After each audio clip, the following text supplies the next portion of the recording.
বলতেছে যদি বাঁচবার চান তাহলে রাষ্ট্রপতির কাছে দরখাস্ত লেখেন, রাষ্ট্রপতি দয়া করে যদি মাফ করে তাহলে আপনার আর কোনো টেনশন নেই। আসামি খালি মুচকে মুচকে হাসে। উকিল বলে হাসেন কেন? বলে হাসার কারণ হলো তোমার কথা শুনে।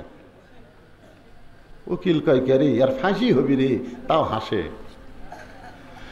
উকিল বলে আমার কথা শুনে আপনি হাসেন কেন? বলে তুমি কি জানো উকিল, আমি 3 জন রাষ্ট্রপতিকে ক্ষমতার থাকা অবস্থায় মরা দেখছি। 3 জন রাষ্ট্রপতিকে ক্ষমতার থাকা অবস্থায় মরা দেখছি। একটা হলো বঙ্গবন্ধু শেখ মুজিবুর রহমান, একটা হলো জিয়াউর রহমান, একটা হলো জিল্লুর রহমান। যারা নিজেই ক্ষমতার থাকা মরা যায় তাদের কাছে জীবন ভিক্ষা চাওয়া কোনো মুসলমানের জন্য জায়েজ না। উকিল বলতেছে গোয়ারকির কারণে, বগুড়ার ভাষা, এই গোয়ার তুমির কারণে আপনার ফাঁসি হবে। এরকম কি হবে?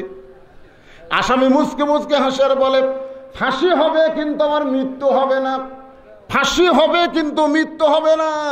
উকিল বলে আসামি পাগল হয়েছেন নাকি, ফাঁসি হবে মৃত্যু হবে না? উকিল সঙ্গে সঙ্গে আসামি আল্লাহর কোরআন থেকে তেলাওয়াত করতেছেন, ওয়ালা তাকুলু লিমান ইউকতালু ফি সাবিলিল্লাহি আমওয়াতুন বাল আহইয়াউ ওয়ালাকিন লা তাশউরুন।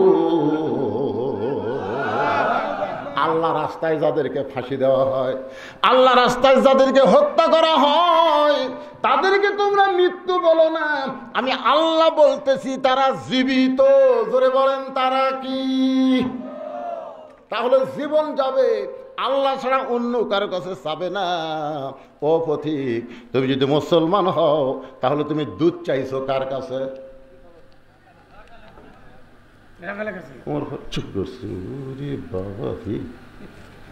আল্লাহর কোরআন যখন দুনিয়াতে চালু থাকে, উমরের মতন মানুষ ভুল করলো, একটা রাখালও সেই ভুলটা ধরবার পারে। সুবহানাল্লাহ কন্যা। আর কোরআন যখন চালু না থাকে তখন যদি কোনো নেতারা ভুল করে, ভাই ধরলিও জেলত যাওয়া লাগবে। তোর এখন ঠিক কি না? মসজিদের মধ্যে কোরআন চালু আছে, 4 রাকাত, আমাদের 3 রাকাতে যদি ইমাম সাহেব বসে, সে যতই টাইটেল হোক আর দাওরা হোক, একটা ভ্যান আলোও কিন্তু ছাড়বি না। তোর এখন কথা ঠিক কিনা? আল্লাহু আকবার করে খাড়া করে দিবি। কি রে, এতদিন 4 রাকাতে 3 রাকাতে তো বসা নাই, 4 রাকাতে 2 রাকাতে বসা, 4 রাকাতে বসা, তুই 3 রাকাতে বসলে ওঠ, তো ওঠ না করে বলবি আল্লাহু আকবার। ওমর ফারুক চোখের পানি বের করে বলতেছে, ও রাখাল ভাই, সাওয়ার ব্যাপারে আমার ভুল হয়ে গেছে। রাখাল বলতে ভুলটা যখন স্বীকার করছো তাহলে আল্লাহ তোমাকে তওবা করার সুযোগ দিয়েছে। বৃষ্টি হচ্ছে না। মুসা আলাইহিস সালাম বলে, আল্লাহ হাজার হাজার লোক লাস তোমার কাছে কান দিচ্ছি, বৃষ্টি কিন্তু দেওয়াই লাগবে। সালাতুল ইস্তিসকা আবার বাংলাদেশে কম পড়িছে, আপনাকে এলাকা পড়েনি? ভাই পড়ছে। এত নামাজ, আমাকে একজন লব উল্টা কয়, হুজুর দেখেন এত নামাজ পড়তেছে বৃষ্টির জন্য, তাও বৃষ্টি হচ্ছে না। দেখেন এবার কিন্তু বৃষ্টি হচ্ছে, কিন্তু যেখানে বৃষ্টি হচ্ছে ঝড় চাপটা হচ্ছে না, খালি সরাসরি বৃষ্টি হচ্ছে। তো এই বৈশাখ মাসে বৃষ্টি চাওয়া মানে কি? খালি বৃষ্টি? বৃষ্টির আগে গাছের ডাল ভাঙবি, ধরে কোন কথা দেখি না। তারপরে বৃষ্টির আগে পাথর পড়ে তারপর আল্লাহ বৃষ্টি দিবি। আমি যেগুলো দোয়া করতে ভয় করছি, আল্লাহ কি যে হই, বৃষ্টি শেষে ঘর বাড়ি ভাঙে নাকি? একটা গান আছে, বৈশাখী মেঘের কাছে জল চেয়ে তুমি কাঁদবে। তো এখন মুসা আলাইহিস সালাম বলতেছে, আল্লাহ হাজার হাজার লোক লে কাঁদতেছি, তুই বৃষ্টি দেও আল্লাহ।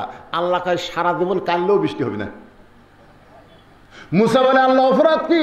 বলে, অপরাধ তোমার নয়, হাজার হাজার মানুষের নয়। এই হাজার হাজার মানুষের মধ্যে একজন জিনাকারী, একজন মদখোর, 60 বছর ধরে মদ পান করে জিনা করে, সেই জিনাকারী মদখোর যতক্ষণ মাহফিলে থাকবে ততক্ষণ তোমাদের দোয়া কবুল হবে না। মুসা কয়, তোমাদের মধ্যে কে জিনা করে মদখোর, মাহফিল থেকে উঠে দাও।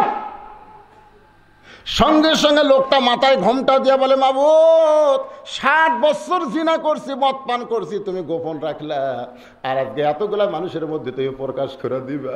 আল্লাহ গো, আজকে আমি তওবা করতেছি, আর কোনোদিন মদ পান করব না, আর কোনোদিন জিনা করব না, তুমি আমার তওবাকে কবুল করো। সঙ্গে সঙ্গে আল্লাহ বৃষ্টি শুরু করে দিল। মুসা বলতেছে, আল্লাহ কেউ তো উঠলো না, তারপরে তুমি বৃষ্টি দিলে। আল্লাহ বলে, যার জন্য বৃষ্টি বন্ধ করেছিলাম তওবা করার কারণে আমি আল্লাহ তারই জন্য আবার বৃষ্টি দিয়ে দিলাম। যারা ঈশার নামাজ না পড়ে আওয়াজ শুনতেছেন, কারা কারা শুনতেছেন আপনারাই ভালো জানেন। না না, হাত তুলবার কমকে, হাত তুলবার বলবো না, কারণ হেকমতের মার দেওয়া লাগবে, জোরে কোন ঠিক না, হাত তোলার দরকার না। আপনি খালি খেয়াল করেন যে ফজর পর্যন্ত আপনি বাঁচার কোনো গ্যারান্টি আছে কিনা কন্ত দেখি। যারা ঈশার নামাজ না পড়ে আওয়াজ শুনতেছেন, আপনি ফজর পর্যন্ত বাঁচার যদি গ্যারান্টি না থাকে, তাহলে যদি ফজর আগে পড়ে যান, কোন মৌলবীর জানাজা আপনি জান্নাতে যাবেন? কোন মৌলবী দোয়া করলে আপনি জান্নাতে যাবেন? কোন বেনামাজি মারা গেলে দুনিয়ার সমস্ত মানুষ দোয়া করলেও সে জান্নাত পাবে না, আর নামাজি যদি মারা যায় তাহলে তার জন্য জানাজা না পড়লেও নামাজের কারণে আল্লাহ তারে জান্নাত দিয়ে দিবে। তাহলে আমাদের তওবা করার দরকার আছে না নাই? এজরকন আছে না নাই? উমর ফারুক বলতে, রাখাল ভাই চাওয়ার ব্যাপারে আমার ভুল হয়ে গেছে, আমি তওবা করি। রাখাল বলে, তুমি মূর্খ মানুষ, তুমি তওবা কেমনে করবা? আমি তওবা করাই, তুমি আমার সঙ্গে তওবা পড়ো। রাখাল বলতেছে, তুমি কি মানুষ? এজরকন কি মানুষ? আপনার বলেন তো হযরত উমর কি মূর্খ? এজরকন মূর্খ? উমর ফারুক বলে, রাখাল আমার মধ্যে মূর্খামির কি দেখলাম? রাখাল বলতে, সাওয়ার ব্যাপারে যারা সতর্ক হয় না তারা দুনিয়ার সব চাইতে বড় মূর্খ। আমার দয়াল বাবার দরবারেতে